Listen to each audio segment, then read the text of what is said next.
pretty today, Yenny. No, you do. You. Your hair's just so nice and long and flowing.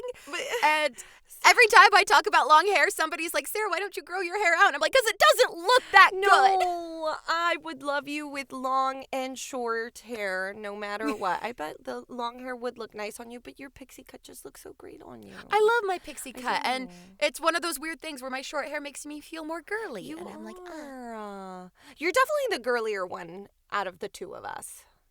Yeah, I am. You're also a horse girl, so it's Barbie. It's Barbie. Barbie equestrian. Exactly. Listen, Barbie had a lot of jobs. Yeah. I want a lot of roles in my life. There you go. That is when I was real little. For those of y'all who don't know, but for those of you who do know, you can confirm. My mother and I look very much alike. They're the same person. Except very different people also. And so, like, when I was growing up, whenever I'd meet new people or meet my mom's friends, here's a little like 5 or 6 year old Sarah, and I'd go, I'm a girly girl. My mom is a tomboy. And everybody would just be like, stop. We can tell. Because, like, here's my mom in a ball cap and, her little denim jacket and shorts, which is, like, what I wear now when I'm working. And I'm over here in, like, sparkly shoes and skirts, and I have, like, my play lady tiara on. And I still feel like that's very true. I'm like, I'm a girly girl. She's a tomboy. Yeah. My mom had trouble with me because I did not want to wear sparkles. I didn't even want anything on my hair. Like, if she put anything on my hair, I would, like, grab it and, like, pull out hair with it. I was just a menace to her, to my sister, to society. Wow. But she just got used to it. I mean, like, even my wedding dress makes sense with who I am. Like, I like flowers, and then that's about it. Yeah. that's about it. Yeah. That's about it. That's as far as I'd go. Exactly. But that's why we go so well together. We pair so well. And I will say, it was a joy watching you try on wedding dresses that you knew you were going to hate, but you had to satisfy your mother and your extended relatives, extended family. And I'm just sitting there being held on the little iPhone as I FaceTime, just going, she hates it. Yeah, there was many that I did not like, but just to let my mom have her moment. And which is good. With that being said, we gave you bonus content when you're not supposed to have bonus content. There was not going to be bonus content today, but looky here. Every listener gets bonus content. Yes. So with that being said, welcome to Story Sirens, the podcast where we deep dive into myths and mysteries from around the world. Some happening in our own backyard. I'm Sarah. And I'm Yenny. And we'd like to welcome you to one of the 2 most important weeks of the entire year. Yes. I completely agree. The week of August 15th and the week of October 28th are very, very important. Oh, I'm in trouble. Dear listener, she wrote the 29th on the script. I mean, I didn't get the wrong week. No, you didn't. You didn't. And honestly, don't feel bad about it, Yenny, because if you ask my husband when my birthday is, he'll confidently go, October. And I go, what day? And then you see the panic because he has it locked in his mind. He's like, is it the 18th or the 28th? I do the same thing with Alex. I never say his birthday right. And so he always, like, people ask, and I try the Leo. I'm like, his birthday is this day. And he's like, actually. No, it isn't. It's and also I still can't give you too much of a hard time because we're listeners. We're recording some extra episodes, and we were trying to figure out our schedule, and we're throwing out dates like, okay, do you want to record Thursday? No, okay, well, let's record Friday. Right. And Yeti goes, okay, well, that's my birthday, and I don't mind it. And just on the other end, you see me go. It's okay. It's okay. We work on our birthdays, y'all, because we're grown women. Exactly. Birthdays are great, but you still have to be a functioning member of society. Exactly. Apparently. Exactly. And of course, like I said, it's the 2 most important weeks of the entire year in this podcast because it's when we're born. Hello, your sirens have birthdays. Yeah. So. Yeah, and while I'm sure that we've mentioned this before, we'd like to remind all our listeners that Sarah and I live in different states. That's why we have to do this. That's why we're not next to each other. Yes, even though we try. We try. So, we firmly believe that this is because if we did live in the same state, let alone the same neighborhood, it would be full-on chaos. Yes, and the world is just not ready for that yet. Yeah. I live in Florida. And I live in Texas. And one thing we haven't discussed yet on this podcast are legends from our home state. Yes, and believe it or not, there's actually quite a few legends to discuss happening right in our hometowns. Today, we are going to be discussing the beautiful yet unexplainable Coral Castle located in Homestead, Florida. Some of which may know it better as Florida's Stonehenge. Yes. For our Florida birthday baby, we have our Florida mythos. Yes. Let's do it. Let's do it. Now, fair warning. This story is strange. So strange that it's on a Myths and Legends podcast. We'll be using information found from Coral Castle's museum website, as well as information that I received from visiting the castle in person on a whim in this heat. And shout out to Andrea, who was the best tour guide ever. Thank you, Andrea. We also learned that Andrea has been a guide for the castle grounds for 8 years, so we definitely got the inside scoop. And Yenny, thank you for braving the heat so that our listeners I did it all for you. All for you listeners, all right? I got this, like, weird farmer's tan going on. I don't know. Anywho. You're really looking like a Texan now. There you go. Now I just need the horse. All right. So Andrea told me that she came to visit the castle in the 80s when she was 12 years old. So definitely like a full circle moment. I was like, that is so cool that now you get to work here. That's like awesome. I love that so much. Yeah. That's so cute. It's super awesome. Now, this may be surprising, but the story of how this castle came to be starts with love. Seriously? Yes, seriously. But unfortunately, it's unrequited love. Oh, no, the worst. Yeah. So, the story begins in Latvia, a country in Northern Europe. Right above Lithuania. Where sometime in the late 1800s, 26-year-old stonemason Edward Lichkalnich, a.k.a. Ed, because I'm not saying that last name again. Yeah, no, that's don't blame me. Is about to marry the love of his life, 16-year-old Agnes Scuffed. Oh, boy. This is the late 1800s, guys. Don't come after us. We're not giving a blessing to this or anything. No, but not at all. Times were different. Different times. Yes. Different times. But things take a turn for the worst. The day before they are to marry, Agnes calls off the wedding. I'm not mad at that. You know, me neither. Me neither, Agnes. Yeah. In fact, I'm not mad at Agnes throughout this whole story. Let's just put that out there. Okay? Great. Anywho, Edward obviously does not take this well. He is so heartbroken over this that he decides to immigrate to the United States in hopes of having a fresh start. He arrives in New York in April 1912, moved to Oregon to work as an axe handle maker, and then decides to settle in Florida City, Florida during the early 1920s after finding out he had tuberculosis. I just want to pause briefly and just say from Latvia to New York to Oregon to Florida, this man is like going all over the place. Yeah, I don't. All right, so now back to the primary story threads. Back in the 1800s and early 1900s, tuberculosis was the second leading cause of death in the United States. But luckily, by the 1920s, the mortality rate had significantly dropped. It is very plausible that Edward contracted TB while he was in Oregon, as TB is contracted by close contact with an infected individual, especially if they are in a crowded area like a factory, which is more than likely the sort of environment that Edward worked in. And as we already mentioned, this man is traveling all over the place. All over the place. So there's a lot going on.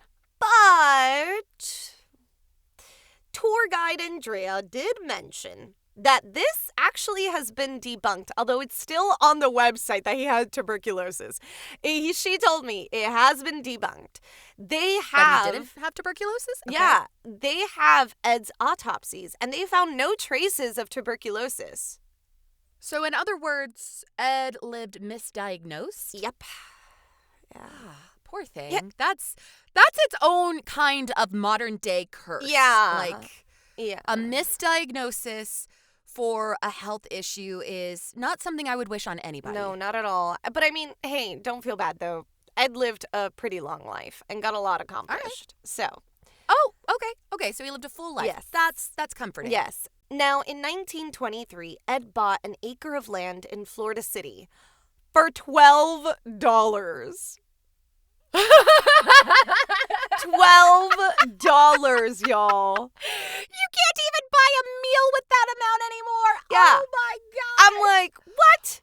Oh my gosh. He bought half a six-pack. There you go. He bought 3 bottles of beer. Yeah, like he's not even helping the party out or anything. No, he's helping my himself at that gosh. point. Yeah. I mean, okay. listen, he bought that acre of land and he began his creation of a castle made entirely of limestone for his true love, Agnes. Oh, the 16-year-old. All right. Using the sedimentary rock oolite, Ed began carving stone structures. Oolite, as Yenny said, is a sedimentary rock mostly composed of calcium carbonate, though there are other oolite rocks that are composed of iron oxide, calcium phosphate, and you get the idea. Oolitic limestone, used in Coral Castle, is a rock found in Florida. Naturally. No, he didn't just import this. And consists of small spherical or egg-like grains called ooids, I think, which form in shallow, warm marine environments, which makes sense why you'd find these in Florida. Yeah, and I'd like to say Coral Castle is named Coral Castle because oolitic limestone looks like coral, but there's no coral I love it. in there. Yeah. So, without anyone's help, Ed, a man of about 5 feet and 100 pounds, cut and carved over 1,000 tons of the rock in complete secrecy for 28 years. No one ever saw him do it. Secrecy? Yes, no one ever. Secrecy. He would do it at night when no one was watching, and he would make sure that the walls that he was like, when he started carving, he would make sure that you couldn't see through the walls so that he would carve in secrecy. Yes. And he refused to tell anybody about it. And for 28 years, I don't know about the rest of y'all, but I'm not a great secret keeper. Yeah. I mean, I can if it's important. But for the most part, I kind of live by the rule if you can't tell anybody. Okay, well, cool. My husband and my best friend don't count. Nope, we don't. So 28 years? Yeah. Wow. Okay. All right. Way to go, Ed. There you go. That is, and 1,000 tons of rock. Oh my gosh. Yeah. Okay. So while not too much is known about Ed, we do know he had a 4th grade education and he loved to study and knew well over 3 languages. So people, a degree doesn't mean anything. Absolutely not. Now, he also was known to have a knack for making ordinary objects and car parts be used for more than what they were intended for, which you're going to soon find out as we continue to talk about it. He modified their intended purposes? Oh, yeah. Everything that's so cool. The castle grounds is made out of random ordinary objects and car parts. Okay, that's pretty cool. Yeah. So the castle in Florida City was originally named Ed's Place and later became Rock Gate Park. He opened the Rock Park to the public and began doing tours of his home, because he lived there, for 10 cents. But in 1936, he had to move his creation because new subdivisions were being created in the neighborhood, and he wanted to keep his privacy. Remember, he didn't want anyone to know how he did this. Right. Our man, Ed, began to move each piece of rock, which most rocks that he had at that point weighed over a ton, to his new location in Homestead, Florida, which is about 10 miles away. What? Yenny, this is the 1930s. You need to tell me how he did this. Well, that's a great question that's never been answered. What? Yeah. When asked how he was able to move all the pieces on his own, Ed would shrug and reply that he understood the laws of physics. More specifically, he understood weight and leverage and had learned the secrets of the pyramids. I think we all know the secrets of the pyramids. I think the secrets are called slaves, which in the 1930s, we weren't supposed to have. No, I mean, Listen, tour guide Andrea let me know that they found many writings of Ed, but they were all about politics, reverse polarity, and magnetism, which we'll get to that. This seems like a really cool dude to, like, sit and have dinner with. Yeah. Like, For let's sure. have a fireside chat with Ed. Yeah. You know, he also wrote about thoughts on life and just random ramblings. But he never, ever left any blueprint or any journal about how he was able to cut, carve, and move the rock. Oh, this man wanted to be an American myth. Yeah, he did. Absolutely. And now he's in a 30-year-old's podcast, so... You did it, Ed! You did it! You made it into Story Sirens. I love it. Hey, this is a pretty great podcast to be a part of.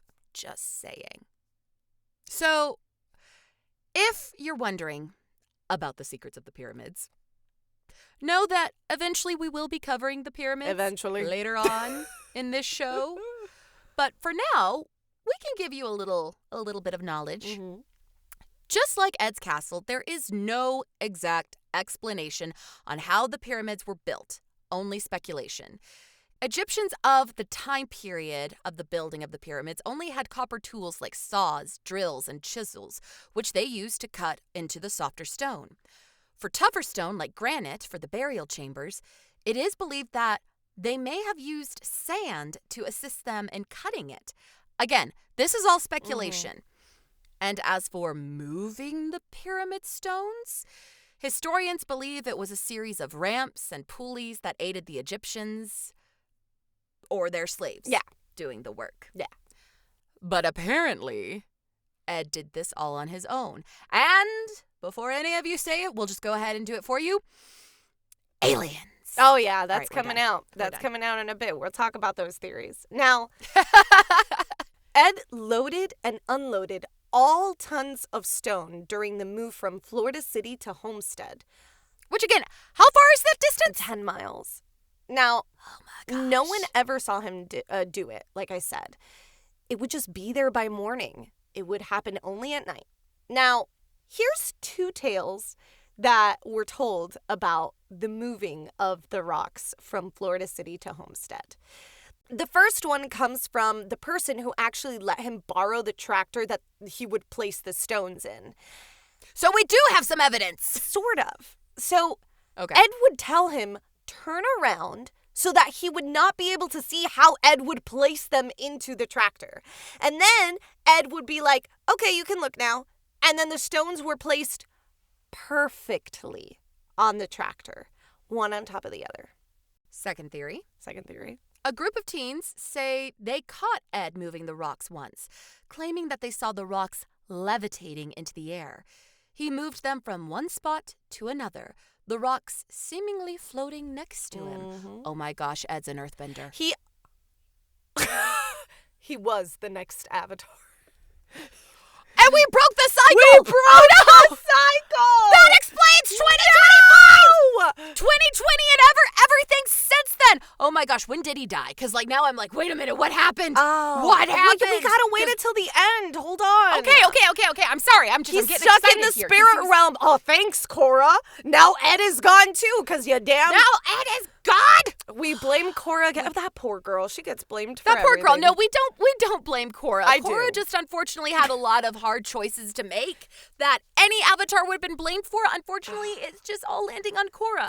Cora's not my main cup of tea, but that's because I don't like the writing that they did for her. Oh, but well, you try writing a series where every other episode they're telling you you're being canceled. Yeah, that's another day. Anywho, back to Ed, possible Avatar slash Earthbender. Once relocated to Homestead, so now he moved everything, Florida City to Homestead, everything's done. Tractor still able to work. People being like, how'd he do it? Ed began charging 25 cents for the tours. Ooh, which let me tell y'all. 25 cents now. Yeah, which let me tell y'all. Inflation is real because in 2025, you got to pay $25 for a tour, okay? So when I saw 25 cents, I was like, Okay, hold on. I'm on an inflation calculator. Okay, so let's say this is 1938. Let's see here. 25 cents back then in today's money would still not equal $25. That would be $5.73 The audacity. in July 2025. Wait, we're being had, people. We're being We're just had. being I mean, we're being I had. really did enjoy Andrea's tour, I will say. The tour was Oh, great. of course.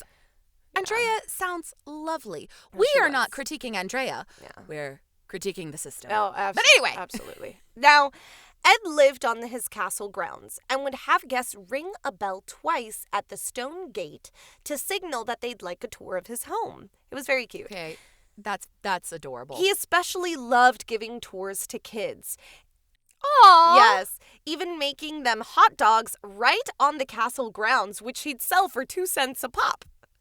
I mean, that's great. Yeah. That's great. Now, whenever asked how the castle was made, Ed only replied with, It's not difficult if you know how. Thanks, Ed. Yes. Okay, he's a showman. I know he was going to marry a 16-year-old, but I'm just going to blame that on the times. Oh. And but he's a very interesting dude. Speaking of 16-year-olds, he would Uh-oh. also tell everyone that this castle was made for his sweet 16. Ah, dang it, I spoke too Yeah. soon. Is he talking about Agnes? Oh, he definitely is. Ah, dang it. Yeah. Okay. Ed, you're a grown man now. You're a grown man. And yeah, apparently he built all of this as an ode and as a hope that Agnes would come back to him. The woman who called off their engagement. He Yes. built her a castle in Florida. Florida. This isn't a diss on Florida. It's just the fact that she's in what, Latvia? Yeah. Is he writing her letters to tell her of his progress? don't About know. to tell him of his mystery Oh, okay. All right. All right. So did she ever come to see him at the castle? Unfortunately, no. Oh, girl, she was done with you. She was done. Oh, Ed. Baby. She was done. You're not getting her back. Yeah, you had to save the world, and instead of saving the world, you built her a dang castle. You are the Avatar. What's wrong with you? Now, Ed never stopped working on the castle grounds, working on it, like we said, for 28 years. Whew. No one ever met Agnes, and Ed never married. According to the short documentary that's played when you first visit the castle, Ed had many friends, lots that were girls, but he never had a special lady to call his own. So, in other words, obsession. Yeah, a little obsessed. A little obsessed. I don't know how I feel about that. Most great minds are tortured either from some sort of illness that they can't control or from a self-inflicted something or other. So it should be noted that Ed did not have the entire castle built when he was in Florida City. So he only had a few pieces to move from Florida City to Homestead, not negating how much of a feat that is, because that is a lot of or was it a feat? Because he said that, like, it's cake. He said it's easy if you know how. Yeah. But it is important to state that Ed dug into the soil until he reached the oolitic limestone and then built a quarry in both Florida City and in Homestead. Yeah, that's a lot of work, guys. But he was going to make sure he wasn't going to run out of his building materials. Oh, for sure. For sure. And if you go to the park, you still see multiple quarries that he had. It's insane. Now, Wow. in 1951, Ed began to feel ill and went off to the hospital, leaving a sign on his gate saying, "Going to the hospital." Aw. He would never return, passing away at the hospital. His castle grounds would be deserted until a new owner, Julius Levin, purchased it in 1952. Because of his castle being deserted for a while, this is a lot of the reason why the sculptures don't all work as they're intended to, which we'll talk about in a little bit. Now, in Julius Levin's obituary, it states that he didn't even know there was a park when he purchased it. So why did he purchase it? It was just land that was for sale, and he purchased it. And when they figured out that it was a park, I guess they finally went down there and saw it. Then they decided, this is a tourist attraction. Let's do something with this. And then they changed the name to Coral Castle because the oolitic limestone looks very similar to coral. I can see it. Flash forward to 1982. The property was sold once again, but this time to Coral Castle Inc. And the company still owns it today. 2 years later, in 1984, the property was added to the National Register of Historical Places. Okay, good. I like that. That's, Yeah. yes. Yeah. Let's talk a bit about the sculptures found at Coral Castle because it was just so cool. And if you are in our Discord, you can see all the photos that I took, which I will be uploading ASAP. The link to our Discord is in the show notes, so make sure to join our growing community. It's free to join and learn more about the perks available for subscribing. Any and all donations go towards our continuous research for the show. And the $25 that I had to use for it. We're in the red. Yeah. $25 in the red. Negative 25 right now, y'all. All right. So, as mentioned before, and as a kind reminder, Ed did everything on his own. Nothing that was cut, carved, quarried, and built on the grounds was done by anyone else but Ed, according to Ed. The tools that Ed used to build the structures on the ground were made from auto parts, bottles, pine trees, and other everyday household items. It's insane. All right. Now, as you remember, Ed lived on the grounds, building his own building out of the limestone that held his bedroom, study, and workshop. Ed also built a well on his own, using the rudimentary tools Yenny mentioned to help him dig into the rock to create it. He showered in and drank from the well. Again, these rudimentary tools, which you can see in like the workshop area of his like little castle home, they were not these big things. And that is tough rock, which we go back to how the pyramids were done. Smokes. Which he says there are no power tools. Yeah, he says that he learned how the pyramids were built, so maybe he was using sand like the that historians are speculating that the Egyptians used, the ancient Egyptians used to carve the stone. Who knows? Okay. Ed cooked on the grounds using a rear-end differential Model T4 from 1924. Is that like a rudimentary crock pot of sorts? Yeah, apparently. Yeah. Huh. Okay. As Yenny mentioned previously, Agnes never came for Ed or visited the castle grounds. Yet Ed had hope. Oh. Sculpting a bed for him and Agnes, and there could be children out of the rock. Yeah, that's a little weird. Additionally, he sculpted various heart-shaped tables throughout the grounds. Including a Florida-shaped dining table, but I mean, honestly, like, if you build a castle ground for me and you can't even get me, like, a mattress, you gotta build it out of the rock, babe, do you think I'm gonna sleep on a rock? I feel bad for him. I feel bad. That boy is like, that's a little weird. I'm not saying that Agnes should have come. Yeah. I am saying, independent of Agnes, this man has some stuff going on in his mind. Andrea and I, tour guide. He needs to talk to somebody about this. Just let her go. Let her go. Tour guide Andrea and I, because she saw my face and I'm like, Andrea. And she's like, oh, he was totally obsessed, like weirdly obsessed. I was like, okay, because, I don't want to be that person. Because, like, may he rest in peace. No. But I am not approving the obsession. Yeah. I am saying this sounds like a lot to deal with mentally. Baggage and from Latvia. I feel he never checked it. He never checked it. All right. So now, what else was in there, Yenny?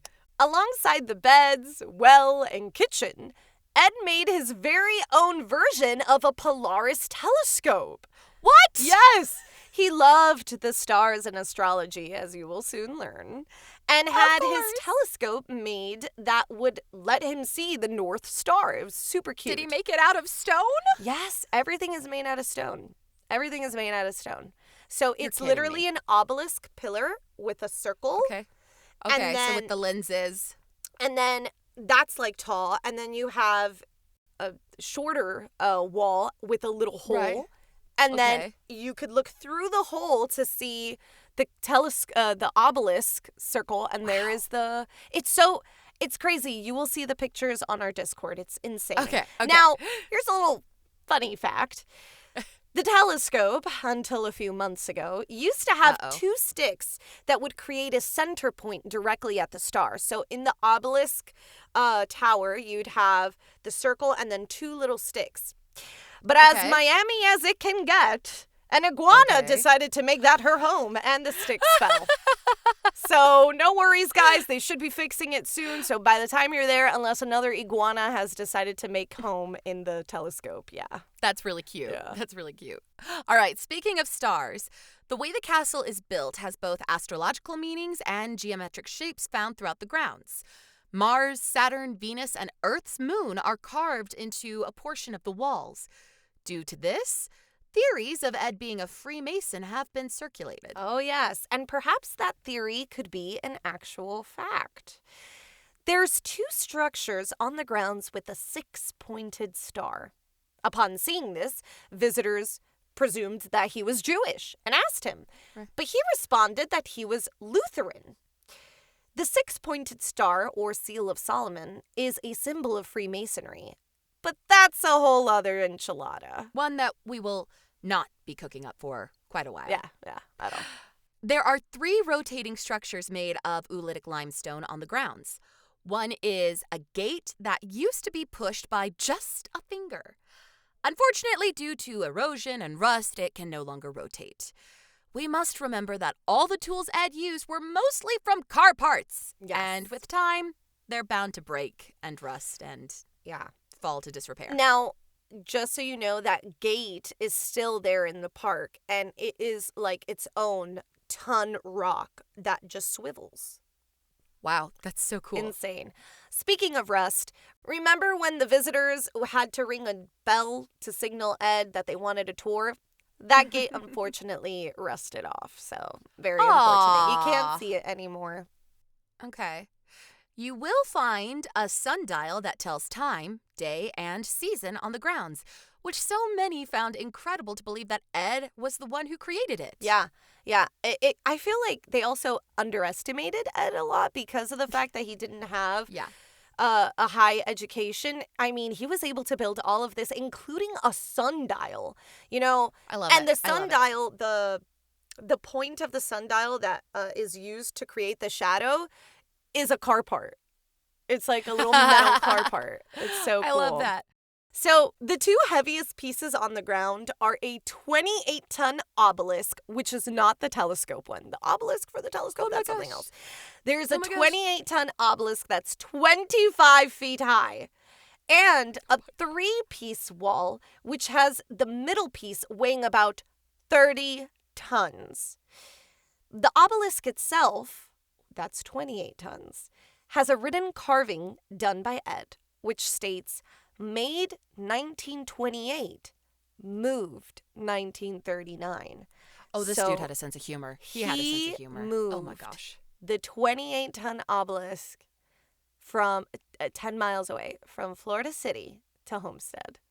In August 2016, a discovery was made. A quarry was found holding more of Ed's rudimentary tools. They found pieces of pine trees that had been manipulated by Ed, but we still have no idea what they were for. People are still trying to figure out how he moved the stones or how he placed them so high. Yeah, for example, on top of the sundial itself, again, you'll see the pictures on Discord, there is a 5-ton limestone rocking chair that he on put top of the sundial? Yes, because he would sit on top of there to view the whole castle ground. Oh, yeah. Yeah. Crazy. All the rock was originally white, but with time, it has turned gray. Yeah, mold and all that jazz. Nature. Nature. Finally, tourists used to be able to sit on the rocking chairs that were around the whole grounds, climb on the structures, and play around. But as time has passed, so has the ability to continue playing. Because of the simple fact that things accidentally break. You can still visit Coral Castle, but no touching or sitting is allowed due to rust and erosion and all that jazz. And people aren't careful. No, so. not at all. Well, Yenny, let's jump into some theories Yes. about Ed and the castle and all of this. Yeah, so you're not wrong, Sarah. A lot of people do theorize that aliens helped him. Okay. He even made a face of a person or entity that many theorize helped him build the castle, and so he, put him there in the castle as like an homage. Yeah, homage. You know, the other 20 different sculptures are going to be for Agnes, but we can have one to we our have one for the alien. Alien. The friendly neighborhood alien. Another theory was that Ed had supernatural powers that helped him levitate the rocks. Okay, that one's just silly. I know, but is it? I mean, we did say he's the Avatar, so. Okay, true. Yeah. True. I will take back my earlier ridicule. There you go. Now, as you remember, we spoke about his writings regarding reverse polarity, aka magnetism. Okay. As mentioned by Ed himself that he used. Ed made a pamphlet called Magnetic Current, which explained that if you reverse the magnetic force with the force of, let's say, an electromagnetic radio frequency, it would make the rocks less heavy and therefore become able to be lifted easily. I don't fully understand I mean, that. who would? Ed apparently did. Yeah. Another theory is a mysterious black box with all the answers. Oh, yeah. There is a black box sitting on top of a wooden tripod seen in various pictures of Ed in Coral Castle. Many believe something inside the box helped Ed move the structures with ease. Perhaps a click of a button in that box would make the grounds turn into an anti-gravity area. But Yenny, I'm assuming nobody has been able to find that black box since. Exactly. That black box how has convenient! Yeah, very conveniently. How convenient! That black box that's is just not found. wonderful. You know, Okay. he just went to the right. hospital, All right. came back, and all of a sudden this black box was never seen again. So, let's go into modern media, shall we? All right. Billy Idol's song Sweet 16 is about Coral Castle. Okay, that's pretty Yes. great. That's pretty you great. You can find a music video on YouTube by searching, for some reason, Billy Idol Sweet 16 Spanish subtitles. All right. And Billy actually came to Coral Castle, rocked on one of the chairs, and is strumming his guitar and singing the song in Coral Castle. I love him. Yeah. I love him. All right. And of course, Ancient Aliens yeah. has 3 episodes of Coral Castle. Tour guide Andrea actually was able to be the guide for the most recent host who spoke about the castle in the series. Go, Andrea! There's also, I didn't say this, but tour guide Andrea did mention that a lot of people thought not only was Ed maybe having superpowers, but he was also, an alien. And she told me that that the autopsies do in fact state that Ed was very much a human and not an alien. So there's that. We can confirm. These are human organs. Human organs. Now, Coral Castle is still in Homestead, Florida, because ain't nobody find a way how to move that 28 Yeah, ton. nobody knows how to move it now. Yeah. And it's open to the public Thursday to Monday. Admission fee being $25, not 25 cents. And it's $8 for children under 12. All right, friends. Your siren call today is, if you're in Florida, make some time to visit the museum. Yes. Or sit back and watch an episode of Ancient Aliens Mysterious Structures episode available on YouTube. Yes. Thank you guys for enjoying this very odd, unexplainable episode.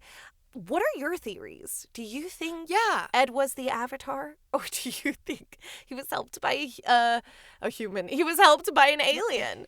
You never know. You never know. Do you think he had a team of silent assistants who, would move things and they were very hush-hush and all sworn to secrecy? Maybe. Was this something like The Prestige where, he had Tesla coils helping him project things over? Who knows? What are your theories? Come join our Discord. Again, link in the show notes. And tell us what you think. Yeah, we'd love to hear about it. And we'll catch you next week for our next episode. Bye now. Thanks for listening. Bye, and happy birthday, Annie. Bye. Thanks for listening to Story Sirens. You can follow us on Instagram at Story Sirens Podcast. Want to support us?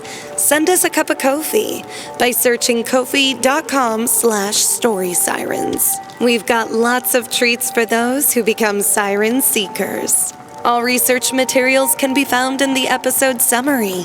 Music by Donald Guzzi and artwork by Alexis Torres.